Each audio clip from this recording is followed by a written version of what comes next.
More basketball. The Gilas Pilipinas 3x3 teams already struck gold in the SEA Games, coming out on top in both the men's and women's division. And joining me right now is Gilas men's 3x3 team member Chris Newsome and their head coach, our analyst, but now he's a coach, one and only Coach Ronnie Magsanoc. Good morning, welcome back to the show, Coach. Congratulations. Thank you, Dre. Congratulations. I like that goal. Looks good on you, sir. Love it. Okay, all right. First of all, did you guys expect to be undefeated and sweep this tournament? Coach, Chris, let's answer. Chris? Not necessarily. I wasn't really worried about going undefeated or what our wins and loss count was. It was more about just going into each game with the same mindset, going in and playing, being 100% focused and playing our hardest for every minute that we're in the game. And for as long as we did that and stuck to our game plan, we knew that the wins were going to come. So that was just our main mindset going into each game. You guys really look good. I mean, I know you'll say it was really tough, and it looked really tough, but you guys... Mahirap naman talaga. No, pero dinominate nyo, Coach. 6-0 in the prelims, and it looked like parang hindi kayo pinapawisan because...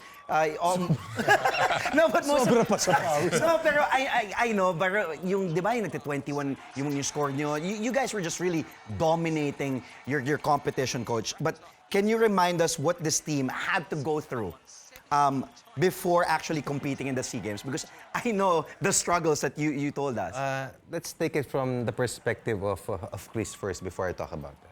Sure. Yeah, going into the SEA Games, we actually didn't know what to expect because this was the first time for three of us that we were playing three on three. So we weren't really familiar with the rules and how the game was played and how different it actually was from 5-on-5. But Coach Ronnie did a really good job of explaining it to us and getting us caught up with the rules and how the game is played and how we can manipulate it in ways that we can, maximize your strengths. Yeah, maximize our strengths. And so we did really thorough preparation work whenever it came to defensive scouting and just like spacing on offense. And I think those small little concepts, whenever you put it all together, is what actually helped us to be prepared for whatever the opponent had against us.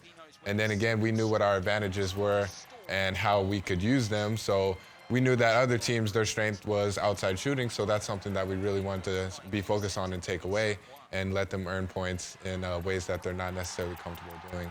And whenever we stuck to that game plan, that's actually what worked for us. And other teams, they had to find that adjustment period, and fortunate for us, our defense held up. Yeah, your defense was just crazy. You and CJ were just really pressuring the outside, and plus you had two beasts inside in Perk and Mo. Yeah, Coach, let's talk about that.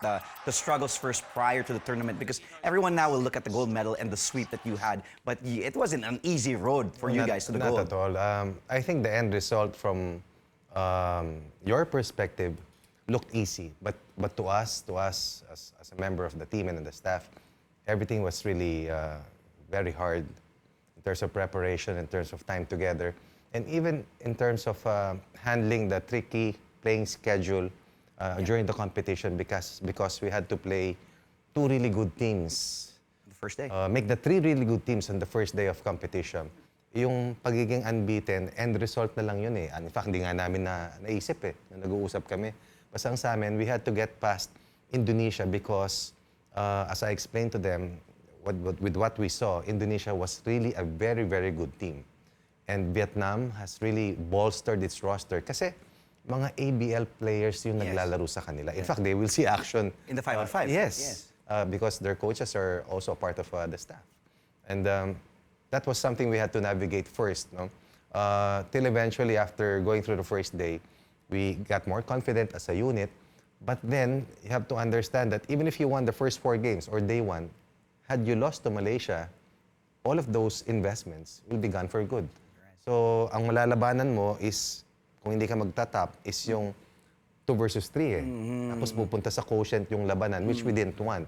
Kasi it will give you lesser rest time prior to the battle for the top spot in case you make it. And that is what we saw of Indonesia because they had to play ahead of us and then we played an hour after. So, shorter yung preparation mo. At talagang tumirik sila. But then, isa pa sa that we had to endure was yung staying healthy. because you will really get hurt because of the toughness and roughness in order for you to win. But I'll say this as a matter of fact. You were lucky enough to bring in 4 horses who really stood out in terms of athleticism, and that was also key as to why we were healthy enough and why endurance was not a factor that worked against us throughout the competition. Walang reklamo yung apat. Wala talaga, wala akong masabi talaga. How about may pagkain na wala, hindi siya. How about the crowd? Let's talk about the crowd because people say that's really our advantage. How did you appreciate the crowd cheering, Ganun making pa sila. noise? Yeah, you Mo, you were just getting the crowd going. Yeah, for sure. Whenever it's something like that, this is something that I felt for the first time. So for me, I just wanted to embrace it all at the moment, and knowing that we had the crowd to our advantage, why not get them involved? Why not show them that we're here to play for them and to represent them? And when you bridge that gap and you get the crowd involved, it makes the atmosphere even that more electric. And that's something that we all felt while we were playing. I mean, as we were playing, obviously we're not focused on the crowd, but you know, just the energy that you can receive before and after, it just makes it really fulfilling, especially afterwards when we were able to raise that gold and raise the flag in front of everyone. That's just the most fulfilling. Priceless. Yeah, it was amazing just to have that kind of atmosphere. And you know, I'm blessed to be able to get this opportunity to play, and blessed to have Coach Ronnie as my coach. And hopefully, if my name gets called again, I'll be ready to put in my service again.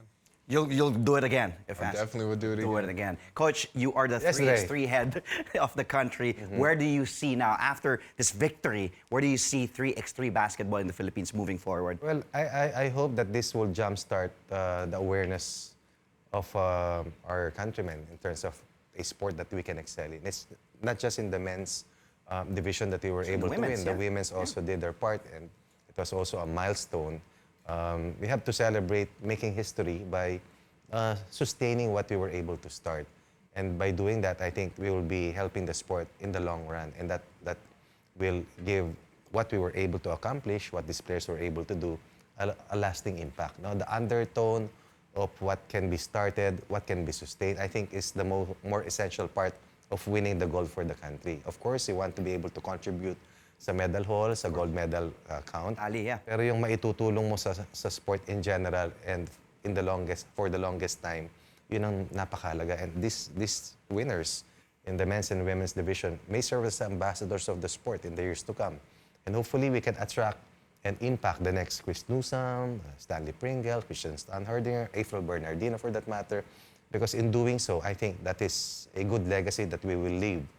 That the sport is in good hands eventually because we have generated a huge following and the belief that Filipinos can win and excel, not just in the Southeast Asian region, but even in the global stage. I want to be the next Chris Newsome and the next Ronnie Magsanoc. Congratulations. So you can, Congratulations. Thank you again for being on the show. Congratulations to the men's 3x3 team. Again, we just had SEA Games gold medalist and Gilas men's 3x3 team member Chris Newsome and head coach, one and only point laureate, 3x3 head